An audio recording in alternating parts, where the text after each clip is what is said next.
Boa noite, amigos internautas. Estamos iniciando mais um programa Bate-Papo com o Guerreiro, aqui pelo Acontece Cidade. E vamos estar sempre trazendo pessoas da sociedade, de vários segmentos, para bater aquele papo legal.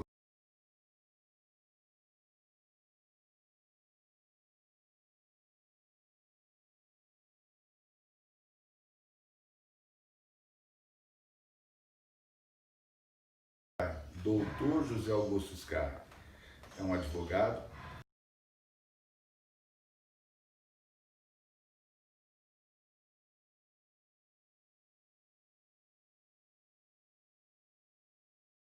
estamos vivendo, né? O que afetou a advocacia, essa pandemia, se prejudicou, se não prejudicou, se melhorou, tudo isso você vai acompanhar a partir de agora aqui no Acontece Cidade. Legal? Doutor José Augusto, bom dia. Tudo bem, quer Oswaldo? dizer, boa noite, né? Boa noite a todos. Eu, antes de mais nada, quero agradecer a você, ao seu técnico e sócio que está atrás das câmeras aí. Muito obrigado, eu me sinto prestigiado, lisonjeado com o convite e a gente vai fazer o possível para poder oferecer algumas informações que possam ser interessantes para cada um que está assistindo o nosso programa. Além do que, bater um papo com você, que já está do meu lado, tantos anos me apoiando naquela outra atividade musical, é para mim uma alegria. Legal. Bom, fala um pouquinho do Zé Augusto.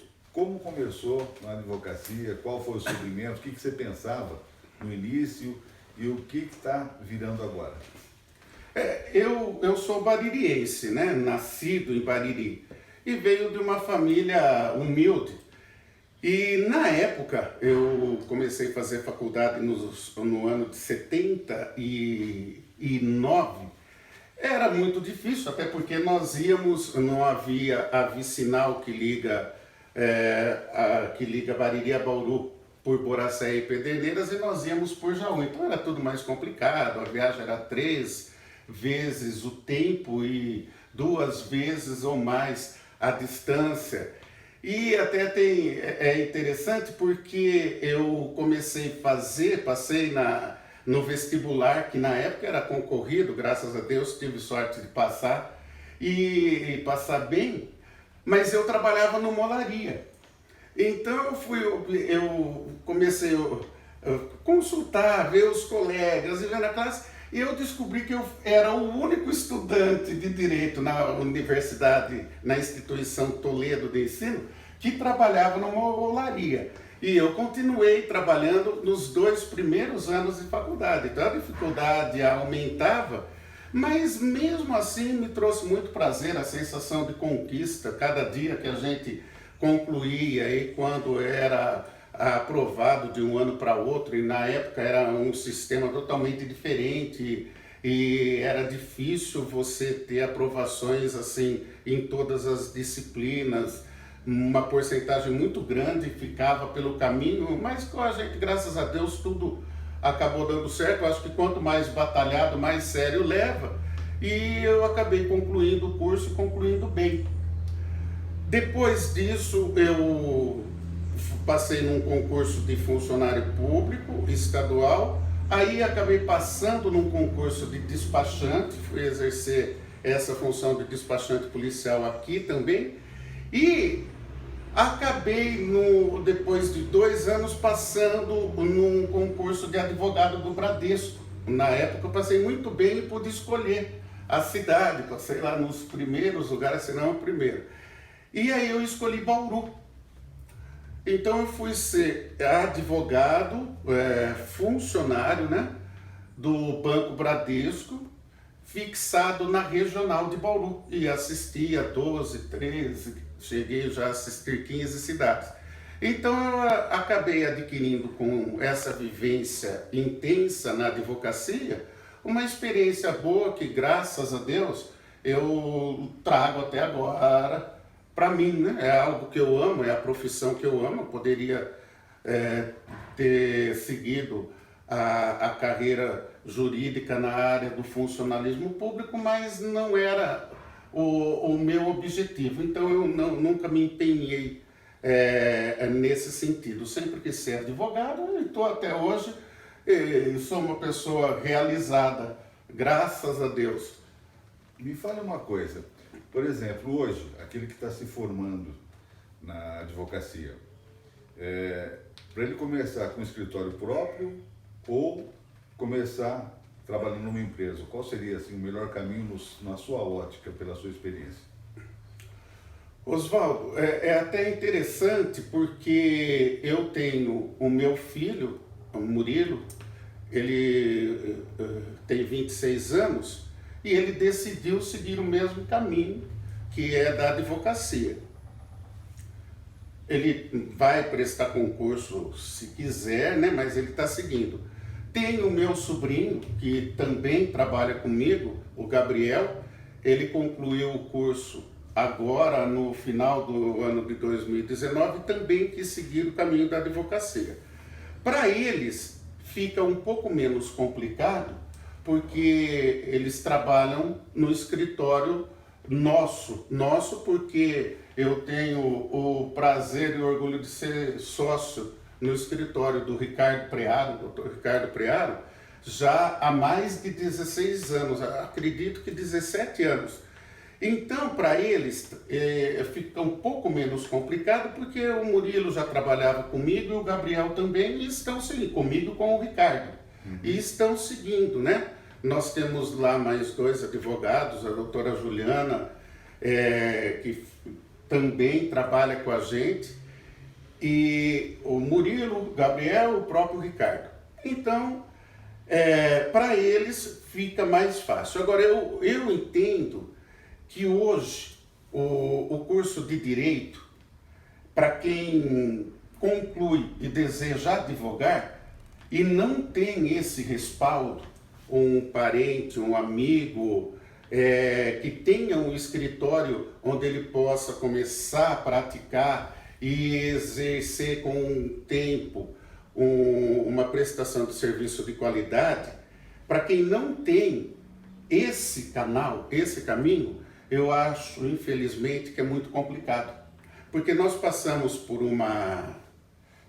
algumas décadas em que não só o curso de Direito, mas vários cursos no Brasil foram implementados de uma forma muito comercial. Então, eu me formei em 82, década de 80, década de 90. De 90, anos 2000, vamos lá, década de 2000 até agora, nos últimos 2 anos, eu acredito que esse cenário já esteja mudando. Mas houve uma cultura de curso universitário. Então, as pessoas os jovens não eram levados a cultuar os seus ideais para obter aquilo que falava. Eu acho que você lembra, cartucho. O curso universitário é importante. Você tem que ter o diploma e tal. E nessa vibe, se formaram muitos bacharéis em direitos, como médicos, em medicina, e em todas as áreas, até em medicina, mas administração de empresa, economia, se formaram muitos jovens que, na realidade, não tinham o dom para aquilo. E o que aconteceu? Fica tudo muito difícil. A inclusão desses jovens no mercado fica difícil. E com o direito, aconteceu isso, eu acho que de forma até mais potencializada. Então, muitos bacharéis passaram a se formar, principalmente do final dos anos 90 até os tempos atuais, começaram a se formar, mas quando conseguiam, as duras penas, concluir o curso de Direito, tinham dificuldade, como tem até o de passar na ordem. E se passassem, depois de muita luta, percebiam que não tinham aquela aptidão natural para o exercício daquela profissão. Isso não faz a gente melhor nem pior, apenas nós estamos direcionando o nosso talento, o dom natural, numa área que não é aquela. Então, isso foi... O que aconteceu? Isso é uma opinião minha, mas é baseado em toda a minha experiência de vida, né? Analisando tudo que ocorreu nesse Brasilzão nosso.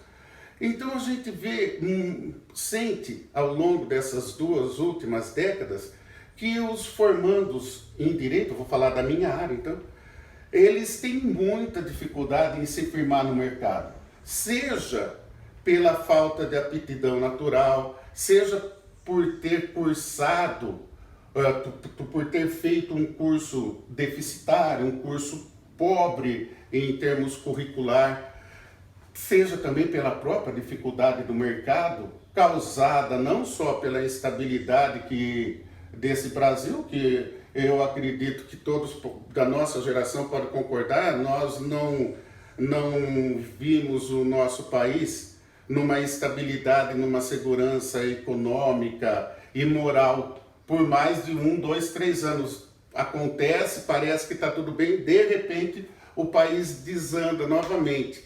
Então, eu entendo que esse pessoal enfrenta muita dificuldade e eu aconselho aos jovens agora a pensar muito bem. Às vezes, um curso técnico qualificado confere ao jovem muito mais oportunidade de entrar no mercado de uma forma rápida e lucrativa do que um curso universitário em que ele vai dispensar 5 anos de vida, gastar uma quantia significativa e quando está para concluir, depois de concluir, percebe que não é a praia dele. E ele foi levado a isso, tal qual com aquelas propagandas de cigarro antigamente, né? Fume, não sei o que. E hoje fumar já não é... já é uma atividade que não é apoiada mais pela mídia. E ele vai perceber que ele foi induzido a fazer alguma coisa que não era para. Então eu aconselho aos jovens a pensar muito bem, porque se ele não tiver dom, se ele não tiver firmeza de princípio e também não tiver um direcionamento prático, é muito difícil para ele se estabelecer no mercado. Não só no curso de Direito, mas também em muitas outras áreas, eu acho que na grande maioria delas. Então, o que a gente ouve muito, né? Advogado de porta de cadeia. O que significa isso? O que é esse advogado de porta de cadeia? Rapaz, é complicado para mim, porque não é nem que eu entendo, isso é uma assertiva. Se existe algo que cada ser humano deve cultuar e nunca esquecer e praticar, é respeito, né? Eu sei que existe o termo, eu sei que você é muito longe disso, você não está nem tentando controverter a matéria e também nem está expondo, é que existe mesmo. É, que a gente ouve, isso. Sabe, a gente fala assim, advogado mal, quem que saiu com isso? Como que surgiu isso? Olha, é complicado. Eu acredito que esse termo advogado de porta de cadeia, ele não é nenhum termo desrespeitoso. Ele foi atribuído exatamente àqueles profissionais, nós vamos entrar no ponto que eu havia tocado, que sem uma referência e sem um apoio externo, sem uma estrutura, restava a eles procurar serviço. Então eu não entendo, eu não vejo isso como uma depreciação. Eu acho que não só no direito, mas como em qualquer área qualificada, profissional qualificada, o que deprecia o profissional é a incapacidade técnica e moral dele. Ou moral, às vezes ele é um cara com princípios morais elevados, tudo, mas tecnicamente não é bom. Isso deprecia. Às vezes ele é bom tecnicamente, mas conspurca, mancha essa qualidade técnica com a ausência de princípios morais. Então, eu vejo esse termo advogado de porta de cadeia mais no sentido daquele profissional que enfrentou grandes dificuldades e às vezes eles ficavam ou montavam um escritório ou uma portinha perto de um fórum ou perto de uma delegacia de polícia, que assim facilitava o contato dele com os eventuais clientes, principalmente aqueles que se dedicaram à área criminal. Então eu não vejo isso de forma depreciativa se o profissional é competente e é bom. Embora eu sei que a sociedade via esses advogados de uma outra forma. Mas a gente tem que aprender a respeitar todos, inclusive na minha militância como advogado, eu nunca cometi o erro técnico de subestimar qualquer colega de profissão, porque quando você subestima, você pode se surpreender negativamente e acabar prejudicando o seu cliente. No caso, no meu, no início da carreira, era o banco. Então, isso para mim nunca me pegou, nunca serviu como armadilha, porque eu tenho certeza que muitos advogados que falam, esse advogado de porta de cadeia é novinho, e se eu não me preparo, eu teria sido surpreendido por eles. Mas, na realidade, esse termo era usado há até uma década atrás, para esses advogados, né? Hoje já não tem, eu acho que hoje, em algumas coisas, a sociedade evoluiu. Uma das evoluções foi essa, eles aprendem que não adianta subestimar. Então, não é porque o rapaz vai ter um escritório em frente a uma delegacia que ele não é um profissional bom. Às vezes é o contrário, é muito bom, porque começa a ter uma vivência muito ativa na área, né? Mas hoje não é mais utilizado esses termos, eu acredito que não. Tá aí? Bom, pelo tempo que você tem de militância como advocacia e como advogado na área da advocacia, qual é o segmento que mais te chamou a atenção, que mais deixa você feliz em trabalhar?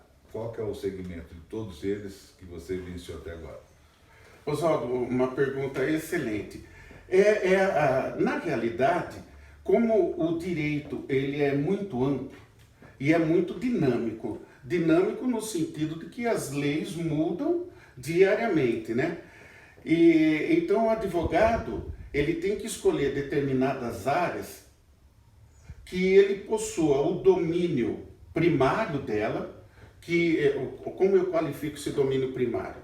Ele tem que dominar os princípios básicos dessa área, para poder depois só ir se qualificando e se adaptando e atualizando nela. Sempre atento a isso, eu procurei ver, e se eu puder, cometer esse... Eu uso o termo despautéria quando você quer fazer alguma coisa meio grande, mas se eu puder dar um conselho, eu vou dar esse conselho a todos que se dedicarem à área do direito e estiverem começando. Primeiro, obviamente, já falei, ele tem que se identificar com a área como um todo. Então, eu gosto, é disso que eu gosto. Eu gosto de escrever, eu gosto de ler, eu gosto de estudar e gosto de me comunicar, gosto de falar. Se você tiver essas vocações básicas, pode escolher direito. Se não tiver, pense muito bem. Então, o que eu fiz? Eu vi a área que eu mais me adaptava. E dentro dessa área, eu procurei sempre, primeiro, estudar de forma mais profunda possível os princípios básicos que dominam a área, porque esses nunca vão mudar. E aí a necessidade de se atualizar diariamente, semanalmente e de ler, ela é constante. Então eu pretendo exercitar minha profissão até a morte ou até enquanto permanecer saudável, né? No caso, respondendo a sua pergunta, até pelo fato de ter sido aprovado num concurso para o Banco Bradesco, na época era por concurso, e bem aprovado, eu me voltei para a área do direito civil, a área civil, bancária, mas esse termo bancário, ele é muito abrangente. Então, o advogado de banco, principalmente na forma como eu exerci essa atividade, era funcionário do Bradesco, ele tinha que dominar muitas áreas. Ele tinha que dominar a área do direito do consumidor, ele tinha que dominar a área latifundiária, ele tinha que dominar a área comercial, a econômica, por quê? O banco sofria ações de todos os tipos, ou necessitava acionar em todos os tipos de área. Então, direito do consumidor, ele é abrangente, ele está vinculado o quê? A contratos de leasing, arrendamento mercantil, alienação fiduciária. Então, ao mesmo tempo que eu defendia o banco, eu também tinha que propor ações de reintegração de posse, de busca e apreensão. Essa área é ampla, ela vai do direito do consumidor ao direito comercial, e tendo ainda como centro o direito civil. E aí, necessariamente, eu tive que me capacitar em várias áreas.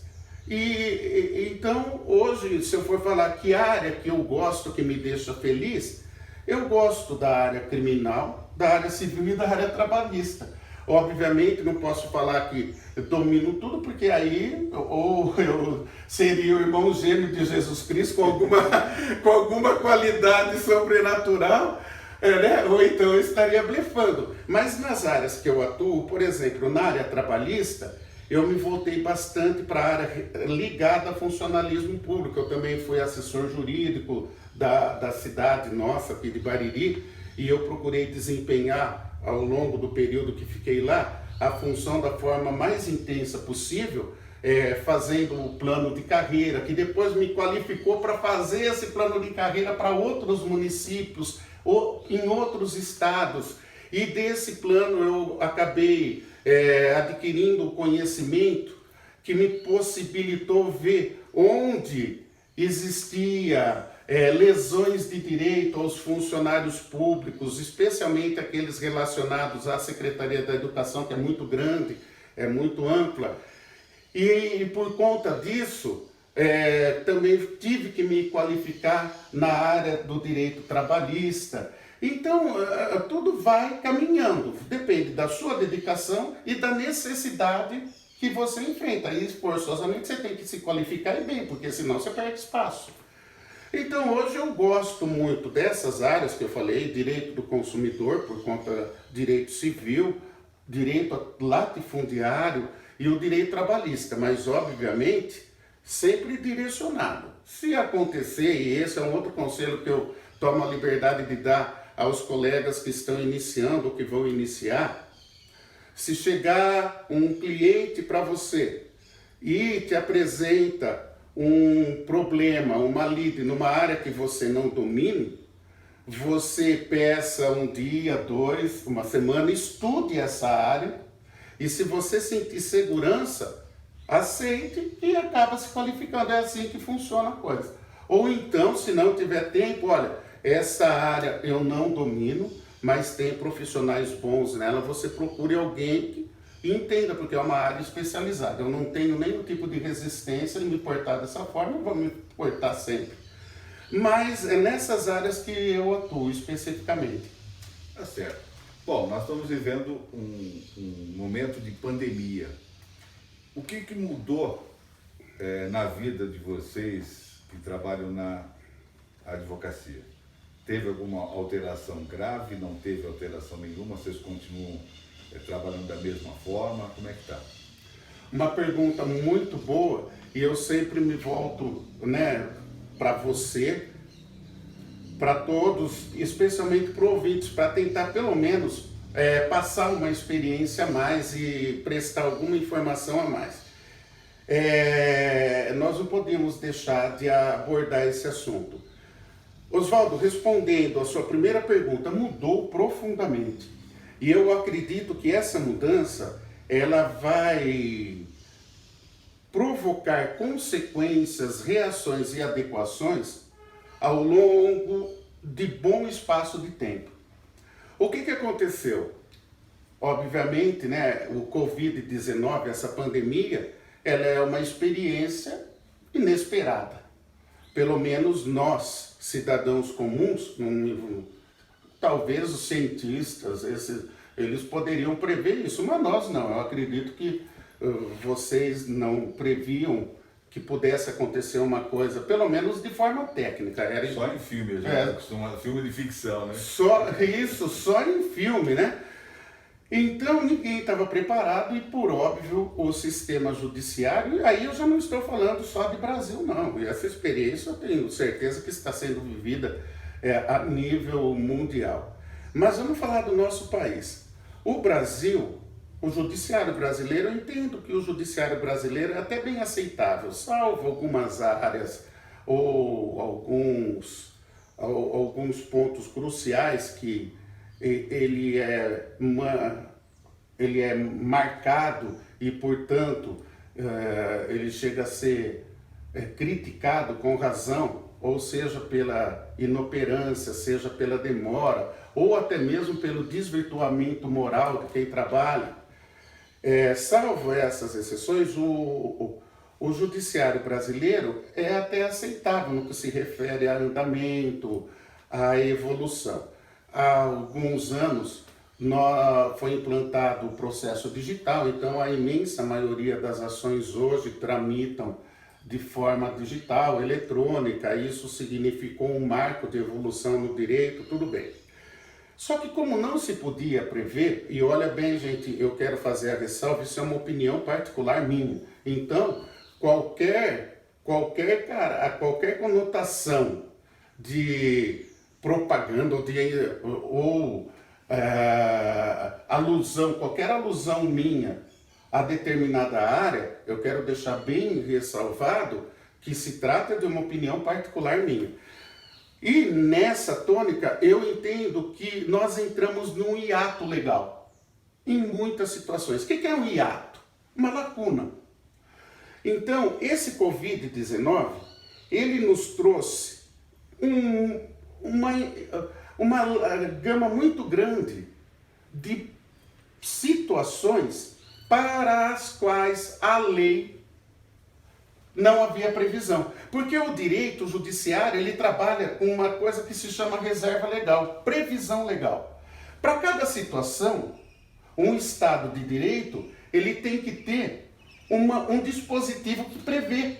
Por exemplo, matar alguém. Se eu vou e mato, a lei já prevê a punição, a pena para isso e o processo. Emissão de duplicata simulada, eu falsifico duplicata para poder coisa dele. A lei prevê em todas as situações. Para algumas ou diversas situações instaladas por força do Covid-19, não há previsões legais. Dou um exemplo claro para encurtar o assunto. Um comerciante que detém todos os alvarás e autorizações legais para ativar-se, para abrir a porta dele e prestar o serviço. De repente, o governador do estado e o prefeito, em nome de uma pandemia, mas que não houve, na minha opinião, para você evidenciar o estado de calamidade pública, tem que ser atendidas muitas exigências para as quais não houve comprovação, principalmente de forma generalizada. Então eu falo para você, num município como Bariri, e isso não tem nada de falha do prefeito, falha do executivo, falha do legislativo, não é nada disso. Nós estamos falando de ato, de uma lacuna legal. Então o governador edita por decreto uma medida ou transforma em lei e proíbem aquele comerciante de abrir a porta dele, atingindo inclusive um direito constitucional, que é vários direitos constitucionais. Primeiro, o de propriedade. Segundo, de sobrevivência. Dá um exemplo. Direito à educação está ressalvado na Constituição. É cláusula pétrea. Cláusula pétrea é aquelas cláusulas que não podem se mudar, a não ser por outra Constituição. Então, nem por emenda. Quando você fecha uma escola, você não está privando a criança de acessar o direito à educação? Tá. E ele priva isso por meio de lei ordinária, decreto-lei ou lei. É legal? Está previsto isso na Constituição? A Constituição... Não. Por exemplo, olha bem. Você vai foi determinado que os comerciantes fechassem as portas, cerrassem as portas. Houve uma cassação ou suspensão legal dos alvarás que concediam a esse comerciante o direito de trabalhar? Eu desconheço. Houve uma prévia cassação desses alvarás, suspensão? Lei editando, há necessidade de suspender provisoriamente os alvarás das determinadas categorias que se atendem. Então é isso que eu falo. Há determinadas lacunas legais que vai gerar, na minha opinião, pano para manga, como nós deveríamos. E eu, como profissional, vou tentar me qualificar e ficar habilitado a fazer esses questionamentos. Alguns, obviamente,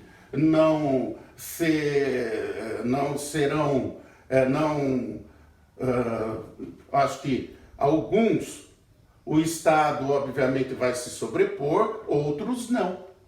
Então, só que isso é um mal que se tornou necessário? Tá, mas a lei não pode justificar determinados atos pelo mal necessário. Então, não sei se eu me fiz entender. Há muitas lacunas por conta dessa incidência, né, do Covid-19, que, na minha modesta opinião, poderiam ser resolvidas de forma muito mais completa, muito mais técnicas, para falar a verdade, que é o que falta. Vamos agora, eu estou me referindo a Brasília e ao governo estadual. Não cultivo tendência política. Político todos nós temos que ser, mas eu não quero nunca atribuir conotação política a qualquer tipo de manifestação minha nesse sentido. E então eu acho que ela trouxe essa estabilidade jurídica, e isso, na minha opinião, volto a prever, vai dar margem a muita controvérsia e a muitas ações. Você pode acreditar. A hora que uma categoria sentir que houve uma falha gritante nas determinações contidas, com razão ela vai se socorrer aos profissionais do direito. Esses vão acionar o judiciário, e eu tenho certeza que muitas das demandas serão julgadas procedentes, porque houve uma falha, um conjunto de erros técnicos de cima para baixo muito significativos, na minha opinião, como só ia acontecer no Brasil. Tá certo, então quer dizer, pode esperar-se no futuro aí a coisa bastante complicada. Mas vamos tirar um pouquinho dessa complicação. O Zé Augusto, além de advogado, além de tudo isso, ele também é compositor, né? E como compositor, eu falei para ele, você traga o violão, que nós vamos fazer o encerramento da sua entrevista, você cantando uma música, né? Uma música de sua autoria. Então vamos lá com o Zé Augusto para a gente encerrar esse bate-papo. Antes de mais nada, eu queria agradecer a sua presença aqui no nosso programa. Espero que tenha gostado, né? Espero que tenha atingido os seus objetivos também. E você fica à vontade para escolher uma música de sua autoria para a gente fazer o encerramento do nosso bate-papo com o Guerreiro. Oswaldo, eu fico muito feliz. Eu quero agradecer a vocês dois pelo convite. Você, como sempre, isso aqui não é média, é reconhecimento, que é um princípio que eu prego bastante. E se em algum momento eu falho nele, eu me puno muito nisso. O reconhecimento, ele é muito importante. E eu falo em reconhecimento em relação a você, especialmente no sentido da sua sensibilidade, da sua capacidade, do seu profissionalismo, em cada área que você atua, na imprensa, né, como um todo, audiovisual, presencial. Eu quero até me reportar um fato.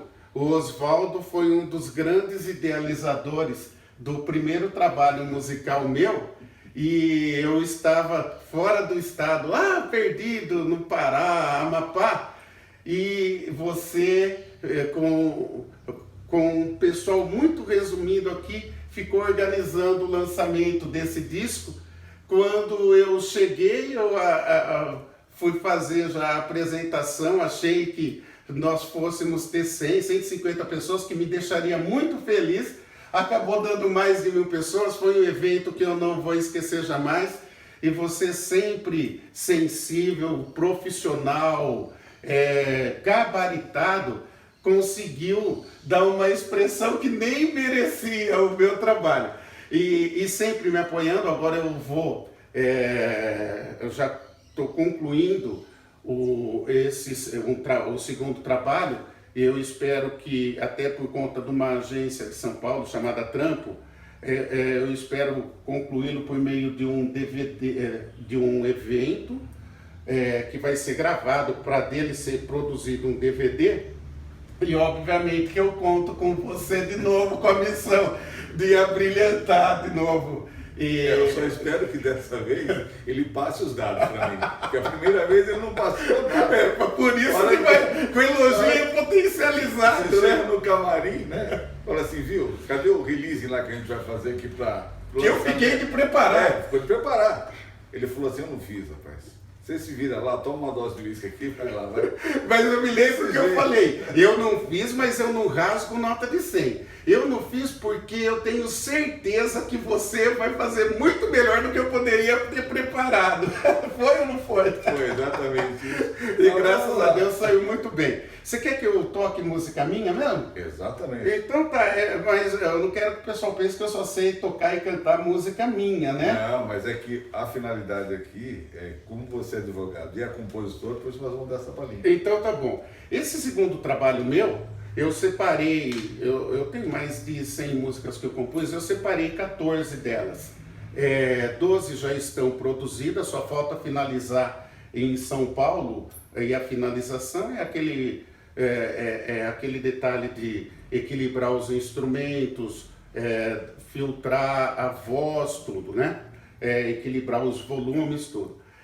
12 já estão concluídas e 2 eu estou finalizando com o Carlão Francischini, mas por conta até de um problema que eu tive de saúde, uma cirurgia, depois uma infecção hospitalar e agora do Covid, atrasou um pouco, mas não tem pressa. A pretensão da gente é só expor o trabalho, não tem nenhum outro tipo de pretensão. Até porque passei da idade para ser astro galã, né? Então, nesse trabalho, eu tenho, lógico que eu gosto de várias músicas, de todas elas. Mas eu tenho uma música, como chama, o trabalho anterior chamou Todos os Sons, esse chama Todos os Sons 2. E sem fazer uma salada, porque o trilho do samba, o gospel, o pop rock, é o romântico, mas eu não quis colocar muitos ritmos, então eu fiz romântica, pop rock e 2 músicas de natureza gospel que passeia pelo blues. E tem uma delas que eu gosto muito porque, além dela passar uma mensagem legal e refletir algo que realmente eu sentia na época, você tem uma idade que você vive muito procurando resposta para tudo, né? E com o tempo eu fui vendo que você não tem resposta para tudo. E que as respostas, elas vão sendo passadas para a gente ao longo do tempo, mas elas estão sempre muito vinculadas à sua vida, às suas escolhas, às suas opções. E aí elas vão seguindo. Se você faz uma escolha equivocada, e lógico que eu fiz, todos nós fazemos, as respostas são cruéis às vezes, né? Se você faz uma escolha boa para um determinado caminho, a resposta é dada ao longo do tempo e de forma também, de forma bacana. Então eu fiz uma música nesse sentido, e até postei, não fui nem eu que postei, foi a Adriana, minha esposa. Ela achou que ficou bacana a gravação, embora simples, que eu gravo no celular. Postou, quando eu vi, tinha dado mais de 3.000 visualizações no meu Face, que é um Face limitado às pessoas do Bariri, amigos amigos de Bauru e poucos amigos assim adquiridos fora, né? Mas não justificaria 3.000, 3.800 visualizações, e deu. E outras também deram, mas essa me causou essa surpresa agradável, então eu vou tocar ela rapidinho. Ela chama A Resposta e realmente narra a história é dessa busca que a gente tem pelas respostas, né? Vamos ver se fica legal. Não tinha planejado, eu troquei a corda do violão. Essa você tá afinado, então tá lá.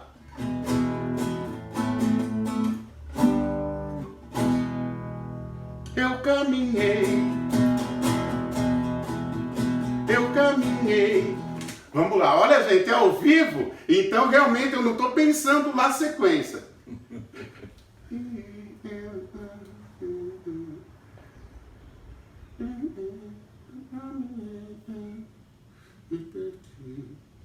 A Adriana, que seria ela sabe a letra.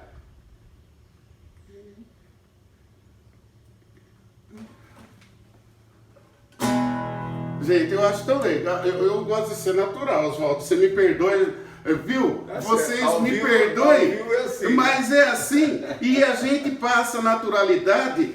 Dá para sentir que foi uma surpresa o Oswaldo falar para mim que eu tinha que cantar, tocar alguma coisa. É uma música sua, né? Então vamos ver aqui, olha. Quer ver? Vamos ver. O advogado compositor? Isso. Né? Vamos. Opa, já. Então vamos lá. Desculpa, viu, pessoal? Mas pelo menos vocês veem que é natural e é rapidez.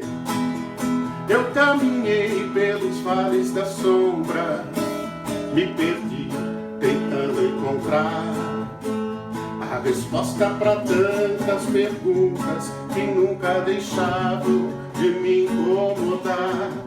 E foi assim, sem que eu esperasse, uma nuvem de luz, uma voz me falou que a resposta não virá com as perguntas, mas sim com as escolhas que você tomou.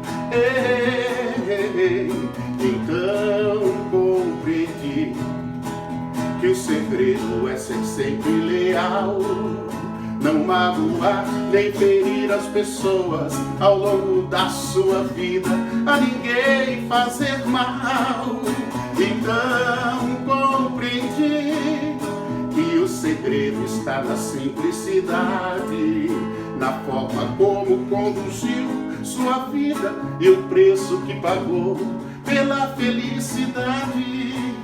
É que a felicidade, amigo, não está no dinheiro nem nas coisas banais. Ela se esconde dentro da gentileza, do respeito, da amizade e do bem que se faz. É que a felicidade, amigo, não está no dinheiro nem nas coisas banais. Ela se esconde dentro da gentileza, do respeito, da amizade e do bem que se faz. Valeu, pessoal. Muito obrigado. Com isso, nós vamos finalizando mais um Bate-Papo com o Guerreiro aqui pela Acontece Cidade. A todos, uma boa noite e até o próximo programa, se Deus assim nos permitir. Um grande abraço a todos.